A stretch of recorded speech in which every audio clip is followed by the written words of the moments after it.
중국 같은 경우는 저희가 이 얘기를 안 들을 수가 없을 것 같습니다. 서해 잠정 조치 수역에 구조물을 계속 설치를 해갖고 논란이 되고 있는데 이 논란이 좀 커지고 있습니다. 중국은 일단 영유권과 무관하다. 니네가 와서 봐봐라. 뭐 이런 입장인데 이거에 대해서는 어떻게 보세요? 그 국제 정치에 대해서도 또 박식하시니까.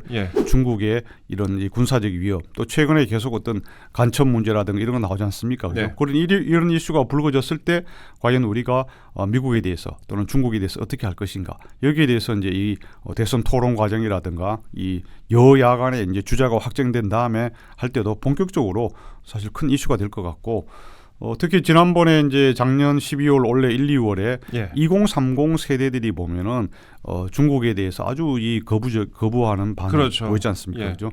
2030 세대들은 전형적으로 사실 선진국에서 태어난 사람들인데 이 중국의 어떻게 보면은 약간 무도한 국제 외교에 있어서의 무도한 뭐 전랑 외교라든가 또 그리고 경제적으로도 계속 한국을 일방적으로 뭐 보복하고 또 한국의 어떤 제조업 우위를 그 중국이 사실상 다 잠식하고 이러다 보니까 또 문화적으로도 이 한국의 문화를 중국이 수입하지 못하도록 한한령을 계속 거의 10년 가까이 됐지 않습니까? 그렇죠. 사드 때니까 뭐 그러다 보니까 지금 현재 2030 세대들은 이 중국에 대한 혐오 감정 또 반중 감정 이것이 상당히 크다고 제가 만난 2030 세대들도 그렇게 얘기를 하더라고요.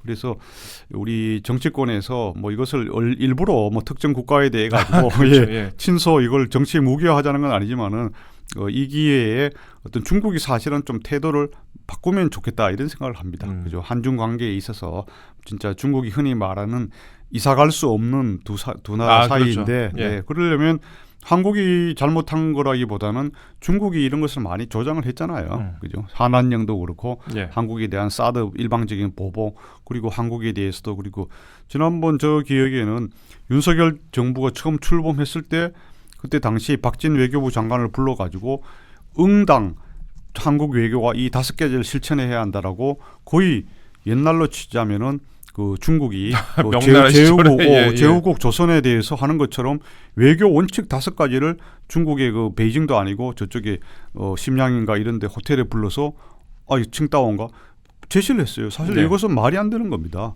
이른바 근대적 주권국가라는 것은 자유와 평등과 서로 독립적인 그 주권국가 사이인데 중국이 일방적으로 한 나라의 외교에 대해서까지 이렇게 해야 된다라고 훈시 또는 룰을 만들어서 제시하는 그런 모습을 사실 윤석열 정부 초기에 보였었어요.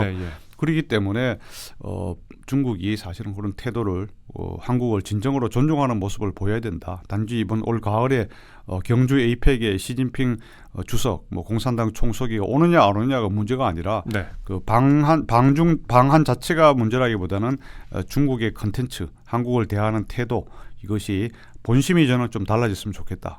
뭐 그것을 진정 한국 국민들 또 정치인들이 그런 점을 잘 간파해서 그걸 좀 이슈화 또 할 필요도 있다. 그래야 이제 중국이 달라지지 않겠습니까? 그렇게 봅니다.